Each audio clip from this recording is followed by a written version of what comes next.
تو پیارے بھائی بہن، اب ہم کلام میں آگے بڑھیں گے اور پڑھیں گے رومیو کے نام پولس رسول کا خط باب 7 اور اس کی آیت 9۔ یہاں لکھا ہوا ہے، ایک زمانے میں شریعت کے بغیر میں زندہ تھا، مگر جب حکم آیا تو گناہ زندہ ہو گیا اور میں مر گیا۔ پیارے بھائی اور بہن، شریعت کی خدمت گزاری یہ ہے کہ لوگوں کو خسروار ٹھہرانا۔ شریعت کچھ بھی نہیں کرتی ہے سوائے خسروار ٹھہرانے کے۔ آیت 10 میں پولس بولتے ہیں، اور جس حکم کا منشا زندگی تھا وہی میرے حق میں موت کا باعث بن گیا۔ پیارے بھائی بہن، جو شریعت کے مطابق جینے کی خواہش کرتا ہے اس کے زندگی میں دکھ ہے۔ اس کے زندگی میں دکھ یہ ہے کہ شریعت اس کو ہمیشہ کے زندگی کی طرف نہیں بڑھاتی ہے۔ یہ بات سچ ہے کہ خدا استثنا کی کتاب باب 8 اور اس کی آیت 1 میں بولا کہ عمل کرنا تاکہ تم جیتے اور بڑھتے رہو۔ مگر پیارے بھائی اور بہن، شریعت کے باتوں پہ عمل کرنا بڑی مشکل کی بات تھی۔ شریعت میں کوئی غلطی نہیں تھی، مگر اس میں غلطی تھی جو یہ سمجھتا تھا کہ شریعت جو ہے زندگی اور قوت لائیں گی، مگر ایسا نہیں ہوا۔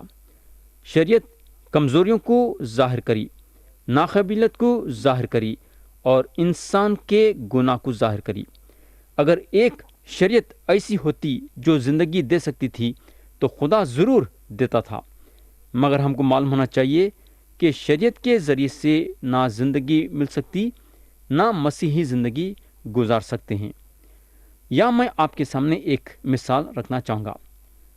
موٹر گاڑی یعنی کہ جس چیز کو کار بھی بولتے ہیں، استعمال کرنے کے لیے ایک اچھی چیز ہے، مگر ایک کار ایک ناقابل ڈرائیور کے ہاتھ خطرناک ثابت ہوتی ہے۔ بلکہ میں تو بولوں گا کہ ایک ناقابل ڈرائیور کے ہاتھ میں کار جو ہے موت کا اوزار بن جاتی ہے۔ بولنے کا مطلب یہ ہے کہ کار میں غلطی نہیں ہے، غلطی ہے بولے تو ڈرائیور میں۔ بولنے کا مطلب یہ ہے کہ مصیبت جو ہے آدمی میں ہے، مصیبت شریعت میں نہیں ہے۔ اب ہم آیت 11 پڑھیں گے۔ یہاں پولس بولتے ہیں، کیونکہ گناہ نے موقع پا کر حکم کے ذریعے سے مجھے بہکایا اور اسی کے ذریعے سے مجھے مار بھی ڈالا۔ یا پولس یہ بتاتے ہیں کہ گناہ جو ہے ہم کو آزماتا ہے۔ گناہ ہر ایک آدمی کو آزماتا ہے۔ گناہ ہمارے اور خدا کے بیچ میں آنے والا ہے۔ باغ عدن میں شیطان آدمی کو یہ یقین دلا رہا تھا کہ خدا پہ بھروسہ نہیں کیا جا سکتا اور آدمی اپنی طاقت سے خدا بن سکتا ہے۔ گناہ جو ہے ہم کو یہ یقین دلانے میں آگے بڑھتا ہے کہ ہم شریعت پہ عمل کر سکتے ہیں اور خدا کی ہم کو ضرورت نہیں ہے۔ ہمارا ایسا خیال ہم کو موت کے طرف بڑھاتا ہے۔ بولنے کا مطلب یہ ہے کہ گناہ آگے چل کے ہم کو موت دلاتا ہے، کیونکہ شریعت ہم کو گناہ کے بارے میں ظاہر کری ہے اور آدمی اس بارے میں بہانہ نہیں بنا سکتا۔ جیسا میں کئی مرتبہ بول چکا ہوں اور ایک مرتبہ بولنا چاہوں گا کہ غلطی شریعت کی نہیں ہے، غلطی ہماری ہے۔ پیارے بھائی اور بہن، میں آپ کا توجہ پھر سے آیت 9 سے 11 پہ لانا چاہوں گا۔ یہاں پولس بولتے ہیں، ایک زمانے میں شریعت کے بغیر میں زندہ تھا، مگر جب حکم آیا تو گناہ زندہ ہو گیا اور میں مر گیا۔ اور جس حکم کا منشا زندگی تھا وہی میرے حق میں موت کا باعث بن گیا، کیونکہ گناہ نے موقع پا کر حکم کے ذریعے سے مجھے بہکایا اور اسی کے ذریعے سے مجھے مار بھی ڈالا۔ تو پیارے بھائی اور بہن، جہاں حکم نہیں ہے وہاں گناہ بھی نہیں ہے، کیونکہ لوگ نہیں جان سکتے ان کی چال چلن گناہ میں مبتلا ہے، جب تک کہ قانون ان لوگوں کو یہ نہیں بتاتا ہے کہ ان لوگوں کی چال چلن غلط ہے۔ خدا کا قانون لوگوں کو یہ محسوس کراتا ہے کہ ان لوگ گنہگار ہیں، اور گناہ ان لوگوں کو موت کے طرف بڑھاتی ہے۔ گناہ ایک حقیقت ہے اور خطرناک بھی ہے۔ یا میں آپ کے سامنے ایک مثال رکھنا چاہوں گا۔ تھوڑی دیر کے لیے سمجھو کہ آپ سمندر کے کنارے کھڑے ہیں اور آپ کا دل چاہتا ہے کہ آپ تیرے، اور آپ تیرنے کے لیے سمندر میں غوطہ مارتے ہیں، اور آپ ایک نشانہ دیکھتے ہیں جہاں لکھا ہے یہاں تیرنا منع ہے کیونکہ کھانے والی مچھلیاں سمندر میں ہیں، تو آپ کیا کرتے؟ پانی کے باہر آ جاتے ہیں، ہے نا؟ اب سوال یہاں یہ پیدا ہوتا ہے کہ کیا وہ نشانی کی غلطی ہے کیا جہاں لکھا ہوا تھا یہاں تیرنا منع ہے کیونکہ کھانے والی مچھلیاں سمندر میں ہیں؟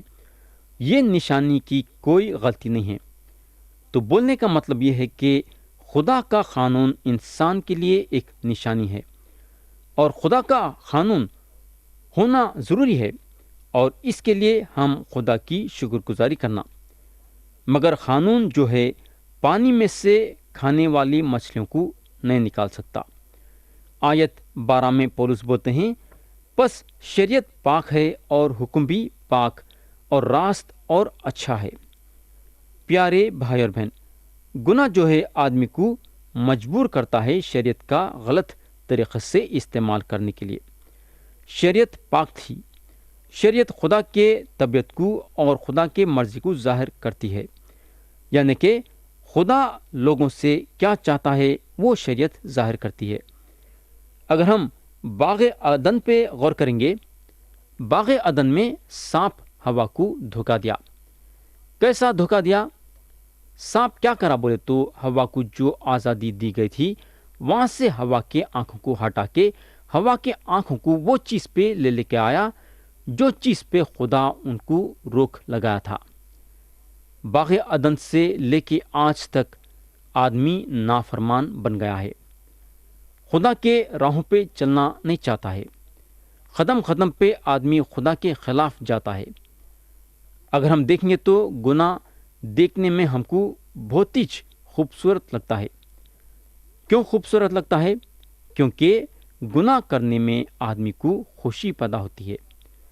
خدا ہم کو صاف صاف بتا دیا کہ گناہ سے دور رہو کیونکہ گناہ کی مزدوری موت ہے۔ خدا جو ہے گناہ سے ہم کو خبردار کرا ہے، مگر ہم خدا کے خبرداری کو نظر انداز کر دیتے ہیں اور گناہ کرنے کے لیے پیچھے نہیں ہٹتے۔ جب ہمارے سامنے خدا کے خلاف جانے کی آزمائش پیدا ہوتی ہے تو ہم اس کے محبت کے طرف اپنی نظر بڑھانا چاہیے۔ جب ہم ہماری نظر اس کے محبت کی طرف بڑھائیں گے تو ہم یہ بات جانیں گے کہ جس چیز کے لیے انہیں ہمارے سامنے روک ٹوک لگا ہے وہ ہمارے اچھے کے لیے ہے۔ اب ہم آیت 13 اور 14 پڑھیں گے۔ یہاں پولس بولتے ہیں، پس جو چیز اچھی ہے کیا وہ میرے لیے موت ٹھہری؟ ہرگز نہیں، بلکہ گناہ نے اچھی چیز کے ذریعے سے میرے لیے موت پیدا کر کے مجھے مار ڈالا تاکہ اس کا گناہ ہونا ظاہر ہو، اور حکم کے ذریعے سے گناہ حد سے زیادہ مکروہ معلوم ہو، کیونکہ ہم جانتے ہیں کہ شریعت تو روحانی ہے مگر میں جسمانی اور گناہ کے ہاتھ بکا ہوا ہوں۔ تو میرے دوست، یہ پولس کی گواہی ہے۔ شریعت جو ہے روحانی ہے، اور شریعت اس لیے روحانی ہے کیونکہ شریعت پاک روح کے ذریعے سے دی گئی ہے اور خدا کے کلام کا ایک حصہ ہے۔ مثال کے طور پہ کورنتھیوں کے پہلے خط میں باب 10 اور اس کی آیت 4 میں چٹان کو روحانی بتایا گیا ہے کیونکہ یہ بات خدا کے پاک روح کے ذریعے سے لکھی گئی۔ پولس آگے بولتے ہیں، مگر میں جسمانی۔ اس کا مطلب یہ ہے کہ پولس جسم میں ہے۔ اس کا مطلب یہ نہیں ہے کہ ہمارا جو گوشت ہمارے بدن کے ہڈیوں پہ لگا ہوا ہے۔ جسمانی کا مطلب یہ ہے کہ ہمارا پرانا دل و دماغ، ہماری پرانی روح، ہماری پرانی طبیعت جو قدم جما لیتی ہے اور ہمارے گوشت کا استعمال کرتی ہے تاکہ ہمارا اصل گوشت بھی گناہ کے ملاوٹ میں آ گئے۔ مثال کے طور پہ آپ ایک بچے کے چہرے کو دیکھو، اس کے بعد اس کے چہرے کو 50 برس کے بعد دیکھو، آپ دیکھیں گے کہ زمین اور آسمان کا فرق ہے، یعنی کہ گناہ کا اثر ہمارے گوشت پہ بھی ہے۔ اب ہم آیت 15 پڑھیں گے۔ یہاں پولس بولتے ہیں، اور جو میں کرتا ہوں اس کو نہیں جانتا، کیونکہ جس کا میں ارادہ کرتا ہوں وہ نہیں کرتا، بلکہ جس سے مجھ کو نفرت ہے وہی کرتا ہوں۔ تو یہاں ہم دیکھتے ہیں کہ دو طبیعتیں ایک دوسرے کے خلاف جا رہی ہیں، یعنی کہ پرانی طبیعت اور نئی طبیعت۔ میرے بھائی اور بہن، کیا آپ کے مسیحی زندگی میں آپ یہ مصیبت کا تجربہ کریں کیا آپ جو نہیں کرنا ہے وہ کر لیتے ہیں اور اس کے بعد آپ اپنے آپ سے چڑھنے لگتے ہیں، کیونکہ جو غلط کام آپ کو نہیں کرنا تھا وہ کر بیٹھے، اور اس کے بعد آپ خدا کو پکارتے ہیں، مالک میں ناکامیاب رہا۔ میں یقین کرتا ہوں کہ خدا کا ہر فرزند یہ تجربے سے گزر رہا ہے۔ یہاں پولس اپنے خود کے تجربے کے بارے میں بیان کرے ہیں۔ اگر ہم ان کے زندگی میں غور کریں گے تو ان کے زندگی کے ہم 3 حصے دیکھیں گے۔ پہلا حصہ یہ ہے کہ انہوں ایک غرور بھرے فرسی تھے۔ جہاں موسیٰ کے شریعت پہ عمل کرنے کی بات پیدا ہوتی تھی تو انہوں اول نمبر رہتے تھے۔ خدا کے پاس قربانیاں لاتے تھے اور جو شریعت بتاتی تھی اس پہ عمل کرنے کی پوری کوشش کرتے تھے، یہ سمجھتے ہوئے کہ خدا ان کے چالوں کو دیکھ کے ان کو ضرور قبول کرے گا، مگر شریعت ان کو ہمیشہ قصوروار ٹھہراتی تھی۔ تو یہ پہلا حصہ تھا۔ ان کے زندگی کا دوسرا حصہ یہ ہے کہ ان کی ملاقات مسیح کے ساتھ دمشق کے سڑک پہ ہوئی۔ یہ غرور بھرے فرسی جو ہیں، یعنی کہ پولس، مسیح کے طرف پلٹے اور مسیح کو اپنا منجی اور خدا مان لیے۔ انہوں محسوس کرے کہ ان کی ایک مسیحی زندگی ہے اور انہوں مسیحی زندگی جی سکتے ہیں۔ ان کو نئی طبیعت بولنے کو لگی، اب میں خداوند کے لیے زندگی گزاروں گا۔ مگر پولس یہ بات میں ناکامیاب رہے اور مصیبت اور ناکامیابی کے حصے میں آ گئے، اور یہ بات چند عرصوں کے لیے تھی۔ اب میرے کو تو نہیں معلوم ہے کہ یہ مصیبت کا سامنا اپنے زندگی میں کب تک کرتے رہے، مگر میرا خیال یہ ہے کہ یہ چیز ان کے زندگی میں زیادہ عرصے کے لیے نہیں تھی۔ ایک دن ان کے زندگی میں آیا جہاں انہوں جیت حاصل کرے، مگر یہ ان کی جیت ان کے طاقت سے نہیں تھی، یہ جیت انہوں یسوع مسیح کی طاقت سے حاصل کرے۔ پولس یہاں سیکھے کہ ان کا کام بس یہ ہے کہ انہوں اپنے آپ کو پوری طرح سے خدا کے حوالے کرنا اور روح کے طاقت سے زندگی کو آگے لے کے بڑھنا، اور انہوں یہ سیکھے کہ پاک روح کے طاقت سے انہوں مسیحی زندگی جی سکتے ہیں۔ تو پیارے بھائی اور بہن، یہاں پولس بولتے ہیں، جو میں کرتا ہوں اس کو نہیں جانتا، کیونکہ جس کا میں ارادہ کرتا ہوں وہ نہیں کرتا، بلکہ جس سے مجھ کو نفرت ہے وہی کرتا ہوں۔ یہ پکار جو ہے ایک لاچار آدمی کی پکار ہے۔ ہر ایک آدمی جو یسوع مسیح پہ ایمان لایا ہے یہ تجربے سے گزرنا ضروری ہے، بلکہ گزرتا ہے۔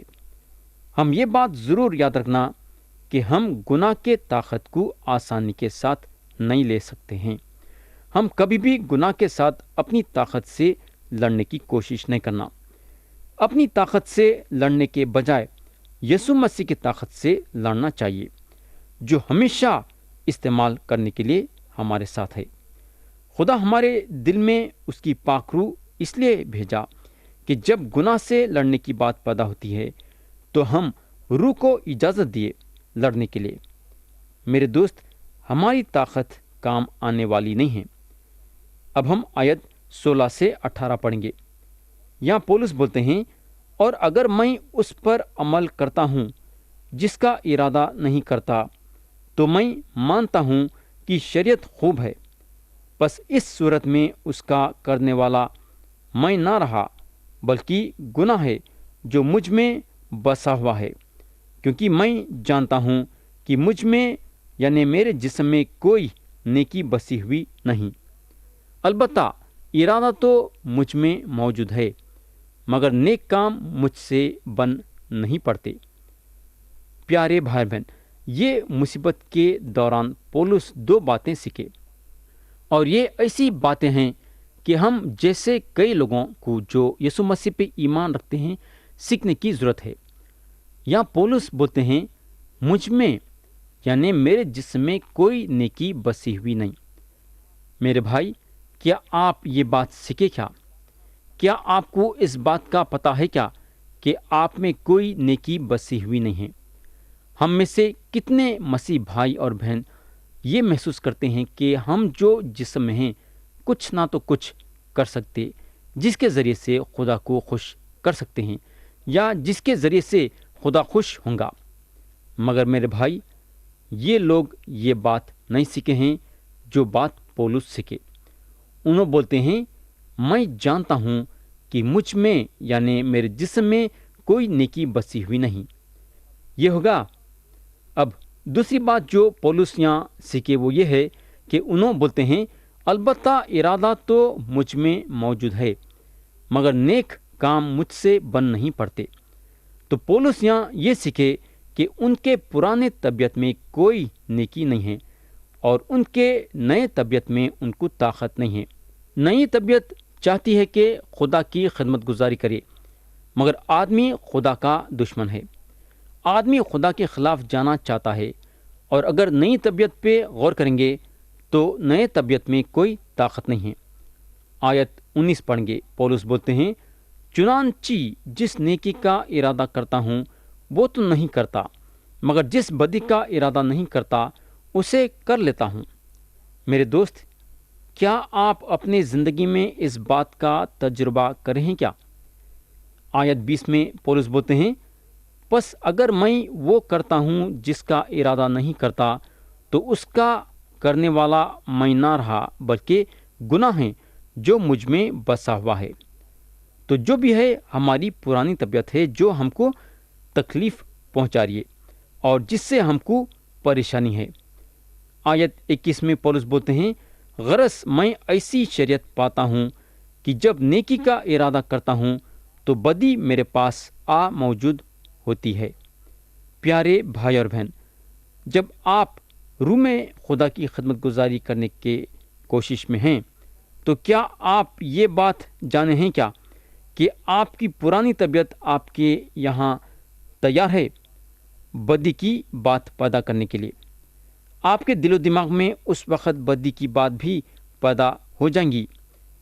تو یسوع مسیح پہ ایمان رکھنے والا یہ بات ضرور جاننا اور یہ بات مان لینا کہ اس کے ہر قدم پہ اور اس کے ہر چال میں بدی موجود ہے۔ اگر یہ بات آپ سمجھنے کی کوشش نہیں کریں گے تو آپ کے مسیح زندگی کا جہاز ٹوٹ جائے گا۔ آیت 22 پڑھیں گے، یا پولس بولتے ہیں کیونکہ باطنی انسانیت کے روح سے تو میں خدا کی شریعت کو بہت پسند کرتا ہوں۔ تو یہاں جب پولس باطنی انسانیت کا ذکر نکالے ہیں، وہ باطنی انسانیت ہماری نئی طبیعت ہے۔ آیت 23 پڑھیں گے، مگر مجھے اپنے اعضاء میں ایک اور طرح کی شریعت نظر آتی ہے جو میری عقل کی شریعت سے لڑ کر مجھے اس گناہ کی شریعت کی قید میں لے آتی ہے جو میرے اعضاء میں موجود ہے۔ تو پیارے بھائی اور بہن، جب آپ نجات پاتے ہیں تو اس وقت بھی آپ کو آپ کی پرانی طبیعت سے چھٹکارا نہیں ملتا ہے۔ گناہوں کی معافی آپ کو مل جاتی ہے، مگر پرانی طبیعت سے آپ کو چھٹکارا نہیں ملتا۔ ہماری پرانی طبیعت اور ہماری نئی طبیعت ساتھ ساتھ چلتے ہیں۔ آیت 24 اور 25 پڑھیں گے جو کہ یہ باب کے آخری آیتیں ہیں۔ یہاں پولس بولتے ہیں ہائے میں کیسا کمبخت آدمی ہوں، اس موت کے بدن سے مجھے کون چھڑائے گا؟ اپنے خداوند یسوع مسیح کے وسیلے سے خدا کا شکر کرتا ہوں۔ غرض میں خود اپنی عقل سے تو خدا کی شریعت کا مگر جسم سے گناہ کی شریعت کا محکوم ہوں۔ تو پیارے بھائی اور بہن، جب تک ہم یہ زمین پہ رہیں گے، پرانی طبیعت اور نئی طبیعت میں برابر جھگڑا چلتے رہے گا، مگر یسوع مسیح پہ ایمان رکھتے ہوئے ہمارا کام یہ ہے کہ ہم پوری طریقے سے اپنے آپ کو مسیح کے حوالے کرنا اور خدا کے پاک روح کے ہدایت سے ہمارا قدم آگے بڑھانا۔ تو پیارے بھائی اور بہن، کیا آپ اپنا قدم پاک روح کے ساتھ لے کے چل رہے ہیں کیا آپ اپنے آپ کو یسوع مسیح کے حوالے کریں کیا؟ اگر آپ یسوع مسیح کے حوالے نہیں کریں گے اپنے آپ کو، تو یاد رکھو کہ شیطان آپ کا استعمال کرے گا اور آپ کے پرانی طبیعت کو پوری طریقے سے ابھارے گا، اور آپ نئے طبیعت میں جینے کے بجائے پرانے طبیعت میں جینا شروع کریں گے اور مسیح سے بالکل دور ہو جائیں گے۔ یہ ایک خطرناک بات ہے جس کو ہم دیکھنا ہے، اور یہ بات پہ اگر ہم غور نہیں کریں گے تو ہمارے زندگی میں بہت بڑا نقصان اٹھائیں گے۔ تو پیارے بھائی اور بہن، ہم یسوع مسیح پہ ایمان رکھتے ہوئے ہمارا فرض یہ ہے کہ ہم ہمارے پرانی طبیعت کو بھول جانا، اور وہ طریقہ ہے کہ ہم اپنے آپ کو پوری طریقے سے یسوع مسیح کے حوالے کرنا۔ جب ہم یسوع مسیح کے حوالے کریں گے تو مسیح ہم کو وہ طاقت اور قوت دیں گے نئے طبیعت کے ساتھ جینے کے لیے۔ ہماری پرانی طبیعت ہم سے دور ہو جائیں گی اور ہم نئے طبیعت میں قائم ہو کے نئے طبیعت کے ساتھ آگے بڑھتے چلے جائیں گے۔